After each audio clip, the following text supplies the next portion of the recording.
स्वागत है यीशु मसीह की प्रेजेंस में। आमीन। अपने पड़ोसी को बोलो, तेरी जिंदगी के आसपास वो लोग एक छवि हैं तेरे साथ परमेश्वर के संबंधों की। जब आप परमेश्वर के साथ जेन्युइन रिलेशनशिप में होते हैं तो वो आपको जेन्युइन फ्रेंड्स, जेन्युइन हेल्पर्स और जेन्युइन लोग देता है जो आपके साथ चल सके। और अगर आपकी रिलेशनशिप परमेश्वर के साथ फेक है, उतार चढ़ाव वाली है, कम विश्वास वाली है, तो आपके आसपास के लोग भी जो आपकी लाइफ में होंगे वैसे ही होंगे। कुछ लोग परमेश्वर के साथ गेम्स खेलते हैं। वो बोलते जब मैं चर्च में हूं मैं एक विश्वासी हूं, लेकिन जब मैं अपने काम में चला जाता हूं मैं एक बिजनेसमैन हूं। मेरी बिजनेस लाइफ और मेरी स्पिरिचुअल लाइफ दोनों अलग अलग है और मैं जिस तरह से मर्जी बिजनेस कर सकता हूं। उसमें मुझे झूठ भी बोलना पड़ता है, उसमें मुझे थोड़ा बहुत हेरा फेरी भी करनी पड़ती है। और इसीलिए आपके आसपास के लोग भी वैसे ही होते हैं, क्योंकि जैसे वो निराशा जो आप परमेश्वर की लाइफ में बोते हैं आपको काटने को मिलती है आपके अपने लोगों से जो आपके आसपास। जब परमेश्वर के साथ हम एक जेन्युइन, एक असली, एक रिलेशनशिप में होते हैं तो परमेश्वर भी हमें हमारी लाइफ में असली लोग देता है। फिर आपका पति आपको फेक प्यार करने वाला नहीं होगा कि आपको मुंह पर जानू जानू बोलकर बाहर एक जानू रखी होगी। आप समझ रहे मेरी बात? हम जो कुछ भी परमेश्वर के साथ करते हैं उसका बदला हमें अपनी लाइफ के आसपास मिलता है। उसने कहा तू जब गुप्त में जाकर प्रार्थना करेगा मैं पब्लिक में उसका रिवॉर्ड दूंगा। तू प्रार्थना तो गुप्त में ही करेगा, लेकिन उसका रिवॉर्ड मैं पब्लिकली तुम्हें दूंगा। तुम्हें बताने की जरूरत नहीं होगी कि तुम बहुत प्रार्थना वाले व्यक्ति हो या तुम गुप्त में बहुत प्रार्थना करते हो। तुम्हारा रिवॉर्ड, तुम्हारा रिजल्ट शॉकिंग होगा लोगों के लिए, ये रिजल्ट होगा। और वैसा ही उसने कहा अगर तुम अंदर घुस के मेरे साथ गेम्स खेलोगे तो वो भी नजर आए। कुछ लोग लगातार निराशा हासिल करते हैं अपनी रिलेशनशिप में, एक के बाद दूसरी, तीसरी, चौथी, अपने बिजनेस में 1, 2, 3, 4, 5, 6 लगातार, अपने परिवार में, अपने कैरियर में लगातार डिसअपॉइंटमेंट। लेकिन वो भूल जाते हैं कि उन्होंने भी परमेश्वर को लगातार निराश किया है। और परमेश्वर ने कहा क्या तुम नहीं जानते अन्य जातियां इन्हीं वस्तुओं की खोज में रहती हैं। मेरा वीजा लग जाए, मेरी शादी हो जाए, मैं बाहर चला जाऊं, मेरा कैरियर सेट हो जाए, मेरे बच्चे सेट हो जाएं। परमेश्वर ने कहा अन्य जातियां भी इसी वस्तुओं की खोज में रहती हैं, पर तुम्हारा स्वर्गीय पिता जानता है तुम्हें इन वस्तुओं की जरूरत है। पहले तुम उसके स्वर्ग और राज्य की खोज करो तो दुनिया की सब वस्तुएं तुम्हें पीछे पड़ के मिल जाएंगी। ये परमेश्वर का वायदा है तुम्हारे साथ। उसने कहा अन्य जातियां भी तो इन्हीं वस्तुओं की खोज में रहती हैं।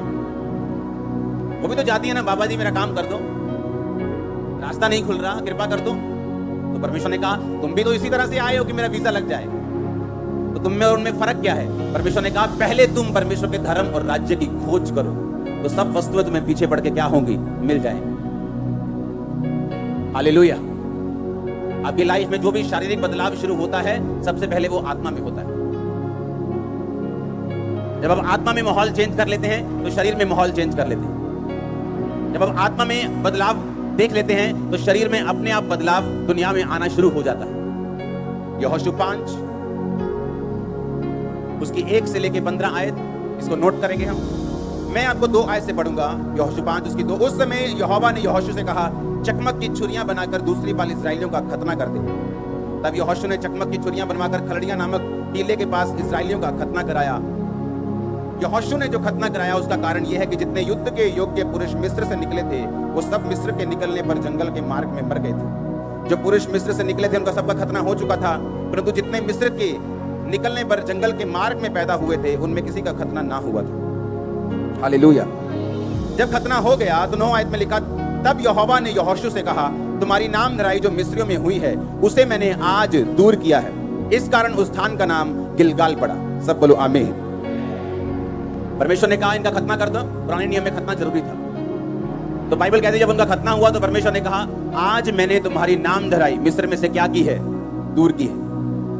इसका मतलब मिस्र में अभी भी उनकी नाम धराई थी।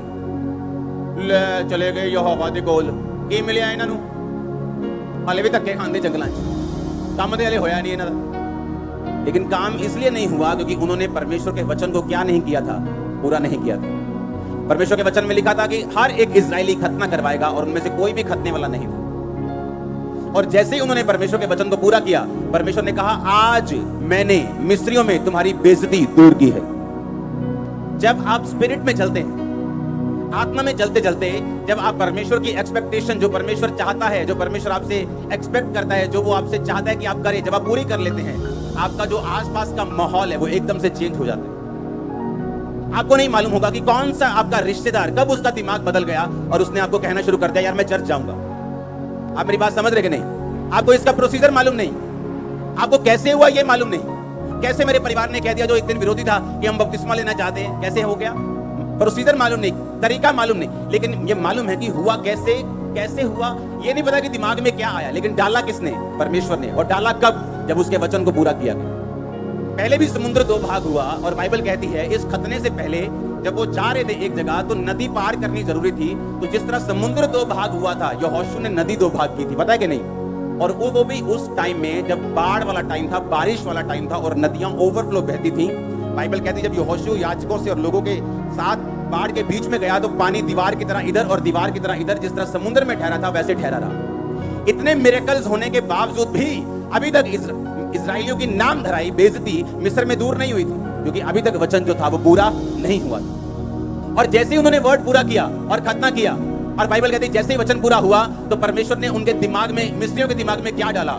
एकदम से उनका माइंड चेंज हो गया। वो अब हमें मालूम हुआ कि वो समुद्र वाली घटना जो थी ना, वो इत्तेफाक नहीं था, वो आंधी तूफान की वजह से समुद्र दो भाग नहीं हुआ था। क्योंकि अब हमने सुना है उन्होंने इस नदी के साथ भी वैसा ही किया। अब हमने एकदम से माइंड चेंज हुआ और बेइज्जती दूर हुई। वो सब कहने लगे यहोवा की स्तुति हो, आमीन। क्या कहने लगे? कि यहोवा जीवित परमेश्वर है, यहोवा ही परमेश्वर है। बाइबल कहती है इजराइलियों के प्रति जो उनकी बेइज्जती वाली सोच थी वो बदल गई। वो सोचने लगे कि नहीं, परमेश्वर ही इनको यहां से लेके गया, जो इनको यहां से लेके गया वो परमेश्वर ही था। अब जो परमेश्वर इनको देश दे रहा है, इनको कनान दे रहा है, वो भी परमेश्वर ही था। और बाइबल कहती है परमेश्वर की महिमा होनी शुरू हुई, और इजराइलियों की बेइज्जती जो नाम धराई थी उनके बीच में, वो परमेश्वर ने उसको दूर किया। आप जैसे ही परमेश्वर में आते हैं, आप परमेश्वर के वचन को पूरा करना शुरू करते हैं, आप परमेश्वर की एक्सपेक्टेशन को पूरा करना शुरू करते हैं, जो लोग आपकी निंदा करने वाले होते हैं, जो लोग आपको पीछे खींचने वाले होते हैं, एक दिन खुद मानने लगते हैं कि तुम सही जगह पे थे, तुम परमेश्वर की संतान हो, हमें भी लेके जाओ, हम भी जाना चाहते हैं। Hallelujah, hallelujah. परमेश्वर ने कहा मैंने तुम्हारी नाम धराई, आज क्या की है? आज मैंने तुम्हारी नाम धराई, तुम्हारी बेइज्जती को मैंने दूर किया है। उसके वचन को मानने का फल बड़ा है, बहुत बड़ा है। वो आपकी फाइट को खत्म कर देगा जो आपके घर में चल रही है। सरेंडर कर देंगे आपके एनिमीज, सरेंडर कर देगी वो बीमारी, सरेंडर कर देगा वो तूफान, वो फाइनेंशियल ट्रबल, वो कर्जा, वो बच्चों के नशे वाली आत्मा। हालेलुया। आपको परमेश्वर के साथ चलना है, आपको परमेश्वर के साथ बढ़ना है, आपको उसके साथ गेम्स नहीं खेलनी, आपको उसके साथ फेक रिलेशनशिप नहीं रखनी। आपकी बिजनेस लाइफ और आपकी स्पिरिचुअल लाइफ दोनों अलग अलग नहीं है, ये एक ही है। आमीन। आप अलग अलग रोल नहीं निभा सकते, चर्च के अंदर और चर्च के बाहर, और फिर आपकी रिलेशनशिप परमेश्वर के साथ सही नहीं। आप हेल्प मांग सकते हैं होली स्पिरिट से कि पवित्र आत्मा मुझे हेल्प कर, मुझे मदद कर कि मैं ये स्पिरिचुअल लाइफ और अपने कैरियर, अपने बिजनेस और अपनी आउटसाइड लाइफ में एक बैलेंस बना सकूं। आमीन। और यही तुम्हारी फाइट है। इसलिए बाइबल कहती है हर एक व्यक्ति अपना बोझ स्वयं उठाए। जो बैलेंस बनाना है वो मैंने आपका नहीं बनाना, वो आपने खुद स्टैंड लेना है। आमीन। मैंने आपको गाइड करना है, आपके लिए प्रेयर करनी, आपके लिए प्रोफेटिक वर्ड्स देने हैं, आपको लेके चलना है, लेकिन उसके बाद अपना बोझ आपने स्वयं उठाना है। आपने खुद अपने आप में स्टैंड लेना है, आपने खुद प्रार्थना करने का निश्चय करना है, आपने खुद तौबा करने का निश्चय करना है, खुद एक बैलेंस लाइफ जीने का निश्चय करना है कि आपकी स्पिरिचुअल लाइफ और आपकी कैरियर वाली लाइफ ये अलग अलग नहीं, ये सेम लाइफ है। आमीन। इसलिए परमेश्वर ने कहा जो अपना हाथ हल पर रखकर पीछे देखेगा वह मेरे योग्य नहीं। अगर रोज तू अपना क्रूस उठाकर मेरे पीछे नहीं चलेगा तो तू मेरे योग्य नहीं। हालेलुया। ऊंची आवाज बोलो हालेलुया। उसकी 13, 14, 15 आयत को पढ़ेंगे आप अपनी स्क्रीन के सामने। तब यहोशू यरीहो के पास था तो उसने अपनी आंखें उठाई और क्या देखा कि हाथ में नंगी तलवार लिए हुए एक पुरुष सामने खड़ा है। यहोशू ने उससे पास जाकर पूछा क्या तू हमारी ओर है या हमारे बैरियों की ओर का? उसने उत्तर दिया मैं यहोवा की सेना का प्रधान होकर अभी आया हूं। तब यहोशू ने पृथ्वी पर मुंह के बल गिरकर दंडवत किया और उससे कहा अपने दास के लिए प्रभु की क्या आज्ञा है? आमीन। जैसे ही उन्होंने खतना किया, बाइबल कहती है परमेश्वर ने एक स्वर्गदूत को भेजा जो उनकी सेना का स्वर्गदूतों का प्रधान होकर वहां पे गया और उसने कहा, तू कौन है, तू कहां से आया है, क्या तू मेरे विरुद्ध है या मेरी ओर है? उसने कहा, मैं परमेश्वर की ओर से आया हूं और मैं तेरी ओर से लड़ूंगा, मैं तेरी ओर हूं। इसका मतलब जब वचन पूरा होता है, डिवाइन हेल्पर्स आपकी हेल्प करते हैं, एंजल्स की सुरक्षा आपके साथ होती। आप मेरी बात समझ रहे कि नहीं? वो प्रोटेक्शन आपके साथ होती। अपने पड़ोसी को बोलो, प्रभु के साथ सही रीति के साथ चल तो सब अच्छा होगा। आमीन। उसने हमें एक मैनुअल दिया, एक बुक दी है, एक बाइबल दी है, एक वचन दिया है, जिसके अनुसार अगर हम चलें तो परमेश्वर ने कहा सारी चीजें अपने आप फिट बैठेंगी तेरी लाइफ में। मैं सभी तेरे परिवार को, तेरी फैमिली को, तेरे फाइनेंस को, तेरी सेहत को, हर एक चीज को फिट कर दूंगा जहां वो फिट होनी चाहिए, अगर तू मेरे धर्म और राज्य की खोज करेगा। आमीन। इस लाइफ में अगर कोई सफर कर रहा है, संघर्ष कर रहा है, तो वो परमेश्वर की ओर से नहीं है। समझ आई कि नहीं? Life is a struggle. ये सबसे बड़ा क्या है? झूठ है। Life is not a struggle. आपने अपने बच्चों को स्ट्रगल करने के लिए पैदा नहीं किया। आपने ये प्लान नहीं किया कि चलो पहला बच्चा करते हैं ताकि ये सदा फाइनेंशियल मुश्किल में रहे, दूसरा बच्चा चलो सदा ये बीमार रहे, चलो तीसरा बच्चा करते हैं सदा इसमें मुसीबतें रहे, सदा जेल में रहे। ऐसा होता है कभी? ऐसा कोई नहीं सोचता। अगर आप नहीं सोचते, परमेश्वर ने कहा तेरी और मेरी सोच में जमीन और आसमान का फर्क है। अगर तू अपने बाल बच्चों को अच्छी वस्तुएं दे सकता है बुरा होकर भी, तो मैं अपने बाल बच्चों को अच्छी वस्तुएं क्यों ना दूंगा? अगर तू रोटी मांगने पर सांप नहीं देता, तो मैं अपने बच्चों को अच्छी वस्तुएं मांगने वालों को क्यों नहीं दूंगा? Life is not a struggle. ये झूठ है। लाइफ स्ट्रगल तब है जब हम अपने पिता से, अपने परमेश्वर से डिस्कनेक्टेड हैं। हमें नहीं पता कि जीवित परमेश्वर कौन है, इसलिए life is a struggle. Life struggle नहीं है, नहीं तो हालेलुया। लाइफ स्ट्रगल नहीं है, इसलिए परमेश्वर ने आपको बाइबल दी। अगर आप यहोशू 6 पढ़ें तो उसमें लिखा, परमेश्वर ने कहा, यहोशू ये सामने यरीहो की दीवार है, और आजकल की दीवारों की तरह वो 13 इंच या 4 इंच या 9 इंच या 18 इंच की नहीं थी, फुटों में थी। इतनी बड़ी मोटी दीवार थी कि उसके ऊपर घर पड़ जाते थे। समझ आ रही कि नहीं?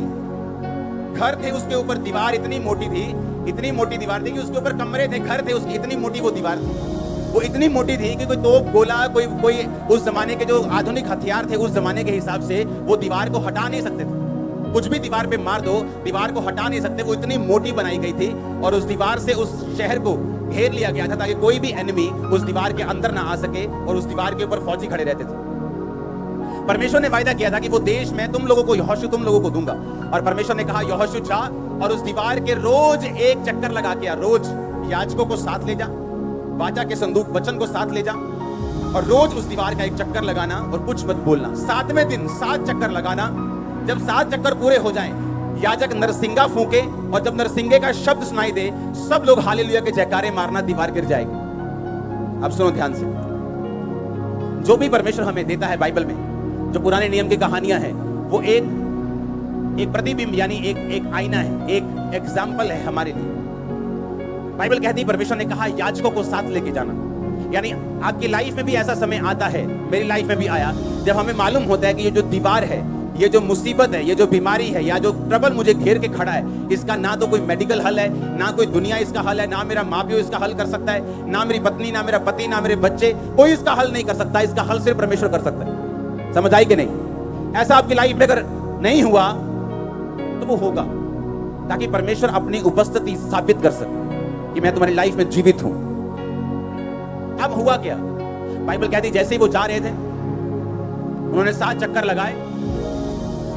आपकी लाइफ में जो इम्पॉसिबल चीजें हैं, कि आपका पति 20 साल से शराब पी रहा है, आपकी सुनता नहीं, लेकिन जब आप चर्च में आए आपको मालूम होना चाहिए अब वो आपकी सुनने वाला है। लेकिन वो होगा कैसे? ये परमेश्वर ने एग्जाम्पल्स दिए हैं बाइबल में। उसने कहा जब तुम 7 चक्कर लगा लेना तो जय जयकार करना। और बाइबल कहती है वो पहले दिन जब गया तो वाचा का संदूक यानी वचन को लेके गया और याजकों को लेके गया। आप जानते हैं कितने क्रिश्चियंस हैं इस दुनिया में जो ब्रेक हैं, जो टूटे हुए हैं, जो परमेश्वर से दूर है लेकिन है क्रिश्चियन। कारण क्या है? कारण यह है कि वाचा का संदूक वो साथ लेके गए। आज क्रिश्चियंस हद से ज्यादा गिनती में हैं जो रोज बाइबल नहीं पढ़ते। आप जानते हैं आपने लंगड़े चलते हुए हर संडे देखे हों तो भी आप विश्वास में बने नहीं रह सकते जब तक आप खुद बाइबल नहीं पढ़ेंगे और खुद नहीं सुनेंगे। आप मेरी बात समझ रहे कि नहीं? आपने अपने सामने मुर्दा जिंदा होता देखा हो, अंधे देखे हो, पागल संगलों से छूटते हुए देखे हो, तो भी आपको वचन पढ़ने की जरूरत है। आपको मालूम, अगर आप वचन नहीं पढ़ेंगे आपकी स्पिरिट में शैतान अविश्वास के साथ और अपने ऐसे वचनों के साथ और अपने ऐसे क्वेश्चंस के साथ अटैक करेगा जिसका जवाब आपके पास नहीं होगा, क्योंकि शैतान कभी भी इमोशनल जवाबों से नहीं मरता, वो वचन के जवाबों से मरता है। आप समझ रहे क्या? हाँ, आपके इमोशंस क्या है कि आपने लगड़े चलते हुए देखे, वो इससे नहीं मरता। आपके अंदर वचन क्या है? और बाइबल कहती है वो वचन को साथ लेके गए, वचन उठाया हुआ था। दूसरा, याजकों के साथ। आज कितने क्रिश्चियंस हैं जिनके साथ जो अच्छी चर्चों से संबंध रखते हैं? कितने क्रिश्चियंस ऐसे हैं जिनके साथ ऐसे याजक हैं जो परमेश्वर के करीब हों, फिर वो कहते हैं वो दीवार क्यों नहीं गिरी, फिर वो कहते हैं हमारी लाइफ में जो इम्पॉसिबल काम है वो पूरा क्यों नहीं हुआ, परमेश्वर कहाँ है? अरे परमेश्वर तो वही है जहां वो था। परमेश्वर तो तब भी था जब यरीहो की दीवार नहीं गिरी थी, वो तब भी था जब गिरी थी। अब बात यह है कि परमेश्वर की हुक्मों को, उसकी आज्ञाओं को, उसके जो हुक्म हैं उन्होंने माना कि नहीं माना।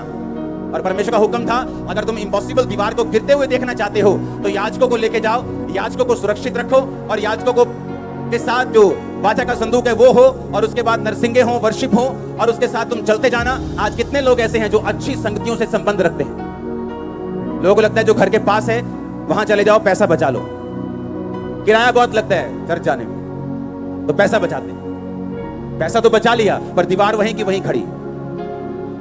उस दीवार के पीछे कितने करोड़ों बैठे हैं, कितनी ब्लेसिंग्स बैठी, वो नजर नहीं आई, लेकिन वो किराया नजर आया जो चर्च जाने में लगता है। वो नजर नहीं आया जो उसके पीछे श्राप है वो टूटेगा, वो नजर नहीं आया जो उसके पीछे कितने बंधन है वो टूटेंगे, वो शैतान जो जाएगा, वो बीमारियां जो जाएंगी, वो श्राप जो घरों से, नशे के जो चीजों के खत्म होंगे, वो नजर नहीं आया। और बाइबल कहती है वो याजकों को लेके चले, वाचा का संदूक जिसमें परमेश्वर के हाथ के लिखे हुए वचन थे वो लेके चले, और उन्होंने जब वर्शिप की 7वें दिन 7 बार चक्कर मार के, हालेलुया, परमेश्वर ने कहा 7वें दिन तुम 7 बार चक्कर, एक शहर के जब तुम 7 चक्कर लगा लोगे तुम्हारी हालत क्या हो जाएगी? अगर कोई आज का लीडर वहां होता ना, कहता ऐ करो तू ही पता, तू ही मारो पहला नारे, तादा शरीर भी उदों ऐ चुस्ती च होना है। आप परोंठे परोंठे खा के चलते हैं, पहला नारे मार लांगे तो बाद च घूम लांगे। हाँ, परमेश्वर ने क्या कहा? परमेश्वर ने कहा पहले तुम चक्कर लगाओगे 7। हाय, 7 चक्कर। लेडीज भी हैं उसमें, बच्चे भी हैं उसमें, बुजुर्ग भी हैं उसमें। कई बार परमेश्वर जो करने के लिए बोलता है ना वो सेंसलेस लगता है। ऐसा लगता है कि परमेश्वर निर्दयी है, ऐसा लगता है कि परमेश्वर को आज का मालूम नहीं आज क्या चल रहा है दुनिया में। अरे छोटा सा बच्चा है, चर्च में गर्मी बहुत होगी, अरे आज बारिश बहुत है, आज गर्मी बहुत है। आज जब वो शारीरिक रूप में थक गए, परमेश्वर ने कहा अब मारो जय जयकार के नारे। सुनो, समझ आई कि नहीं? और हमें थोड़ी सी गर्मी से डर लगता है चर्च में बैठने में। हालेलुया। इसीलिए आत्मिक चीजों में हम लोग पीछे, अभी हमें आगे होना चाहिए। अब आगे जा रहे हो, आगे जा रहे हो, परिवार समेत आगे जा रहे हो, फाइनेंस समेत आगे जा रहे हो, सेल समेत आगे जा रहे हो, यीशु मसीह के नाम में आमीन हो चाहिए। बरकत तुम्हारी है चर्च। उन्होंने कहा जब तुम 7 चक्कर लगा लोगे तो नारे मारेंगे। बच्चे भी होंगे, बुजुर्ग भी होंगे, लेडीज भी होंगे, जेंट्स भी होंगे, बड़े भी होंगे, छोटे भी होंगे। 7 चक्कर लगाने के बाद शहर के अब हम जय जयकार के नारे लगाएंगे। और जब तुम जय जयकार के नारे लगाओगे, हालेलुया बोलोगे, तो उसने कहा दीवार गिर जाएगी। और जब दीवार गिरी, अगर लोग इस साइड थे कि अंदर वाले ये ना सोचे कोई स्पेशल केमिकल लेके आए और दीवार इधर गिरी, जबकि दीवार किधर गिरी? इधर वाली साइड, जैसे किसी ने उनकी ओर से धक्का मारा हो। हालेलुया। और जब दीवार गिरी, परमेश्वर कहता चढ़ जाओ और जो कुछ तुम्हारे सामने है ले लो, मैं तुम्हारे हाथ में करता हूं सारा कुछ। हालेलुया। वो तुम्हारे हाथ में करने वाला, बीमारियों को हाथ में करने वाला, उन श्रापों को तुम तोड़ दोगे खुद अपने हाथों से, पैरों से। उसके पहले के सारे इंस्ट्रक्शंस आपको माननी होगी। आमीन। आपको एक वर्शिपर बनना होगा। सुबह निकले घर से, अगर लेट निकले तो किराया कम तो नहीं लगा, उतना ही लगा ना, ज्यादा ही लगा होगा 10 रुपए।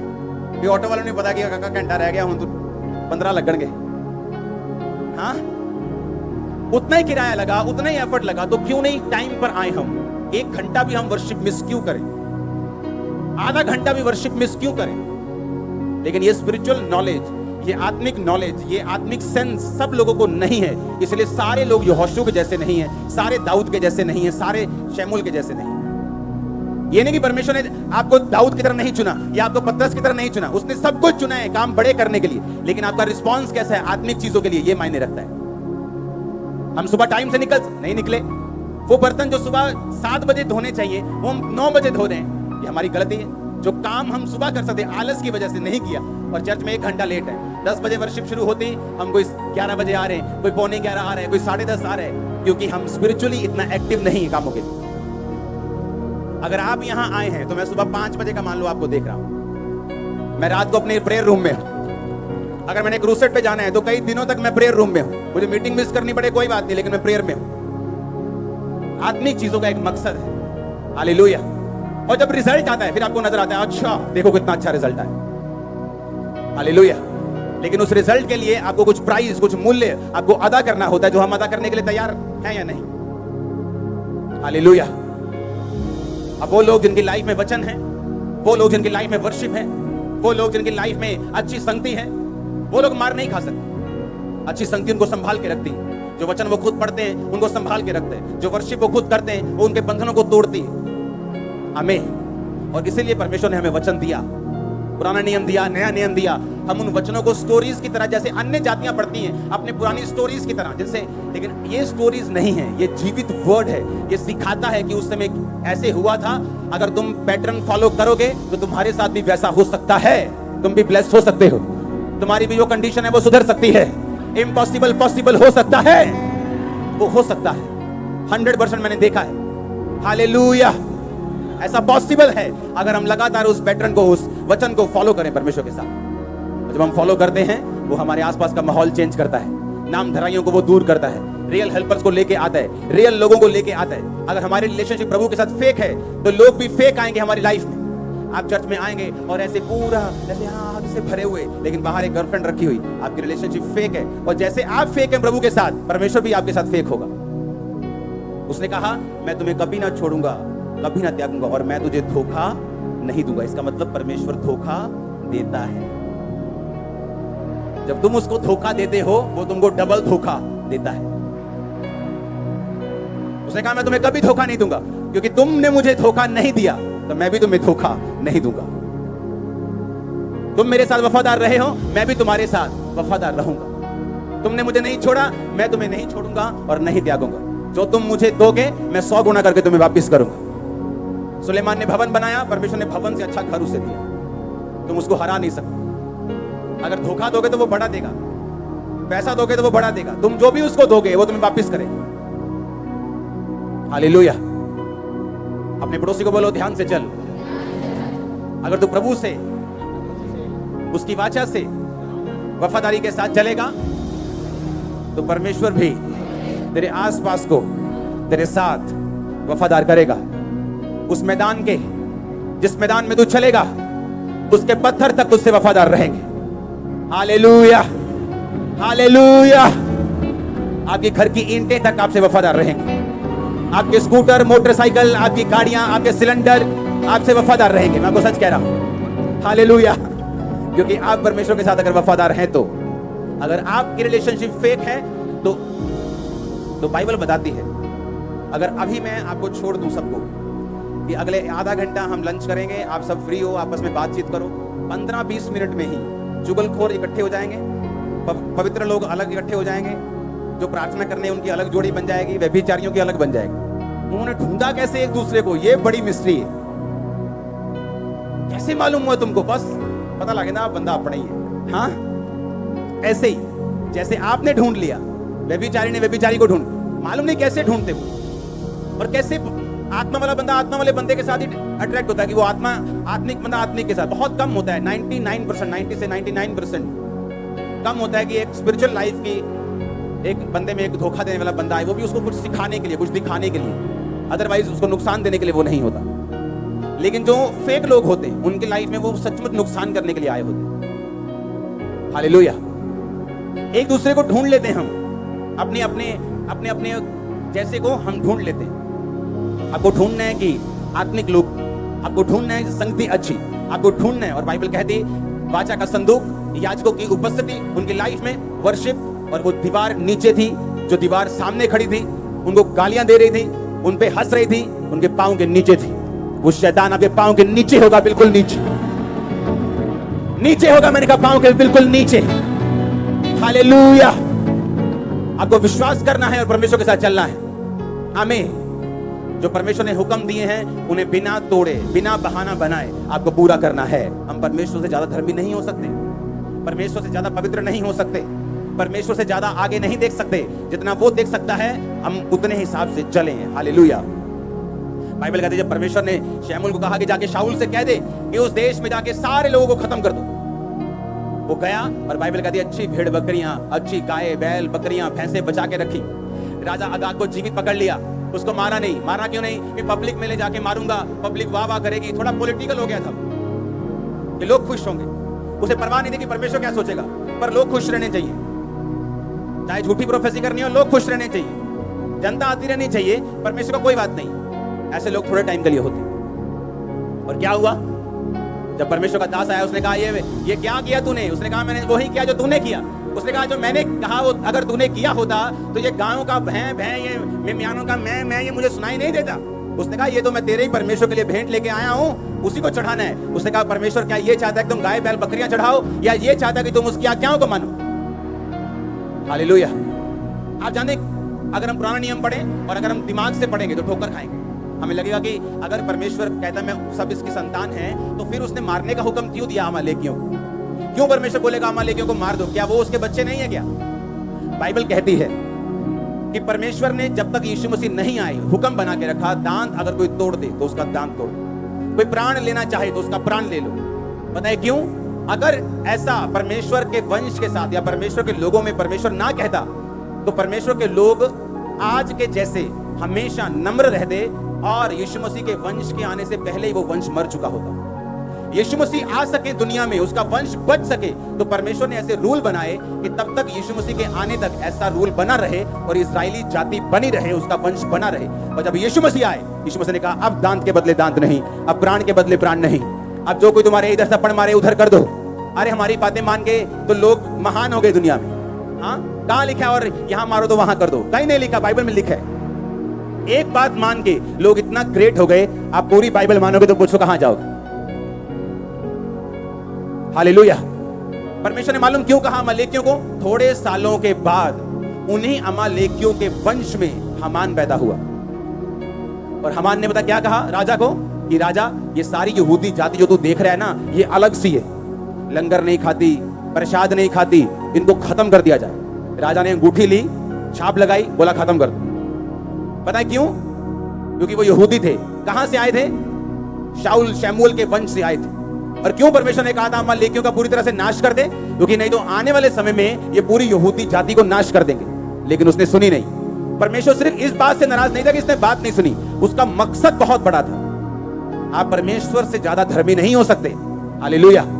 कि नहीं नहीं प्रभु को थोड़ी पता है, दयावान बनो दयावान, मैं तो नहीं मारूंगा सभी अमालेकियों को, कुछ कुछ छोड़ दिए, भाग जाओ कोई बात नहीं। कि नहीं नहीं मासी का दिल थोड़ी दुखाना हो, ठीक है मासी मैं नहीं जानता चर्च। और शाऊल ने भी ऐसा ही किया था। परमेश्वर की आज्ञा भी पूरी करते थे, जो हाथ में आएगा उसको मार देंगे, जो बचता है बचने दो। और वही उनके लिए खतरा बन गए, वही उनके लिए थ्रेट बन गए। जिस पाप को आज आप खत्म नहीं करेंगे, फ्यूचर में ये आपके बच्चों को खा जाएगा। जिस व्यभिचार को आज आप खत्म नहीं कर रहे, वो फ्यूचर में आपके बच्चों के लिए जहर है। वो जहर भी छोटा शब्द है उसके। जिस पाप को आज आप खत्म नहीं कर रहे, जिसको अपने सांप बना के रखा हुआ है, वो प्रकाशित वाक्य में वो सांप जो उत्पत्ति में सांप था, एक छोटा सपोला था, वो प्रकाशित वाक्य में अजगर बन चुके हैं। और अजगर निगल लेते हैं। लोग तब नहीं सुधरते जब वो पाप करते हैं और बोलते कोई बात नहीं, लेकिन जब वो अजगर बन के पूरे परिवार को निगल लेता है तब रोते हैं। तब रोने का फायदा नहीं, अब हो गया जो होना। हम प्रभु से ज्यादा धर्मी नहीं।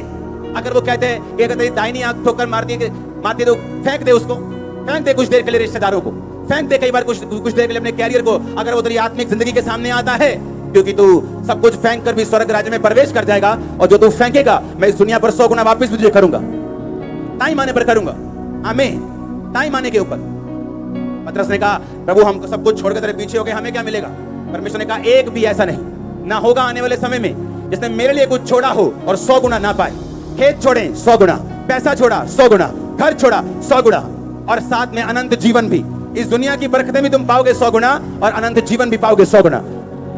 तुमने प्रभु के लिए इज्जत को छोड़ दिया, लोगों ने तुम्हारी बेइज्जती की। परमेश्वर ने कहा मैं 100 गुना 1000 गुना इज्जत वापस करूंगा तुम्हें, इसी दुनिया पर करूंगा, और स्वर्ग में अनंत जीवन भी तुम्हें दूंगा।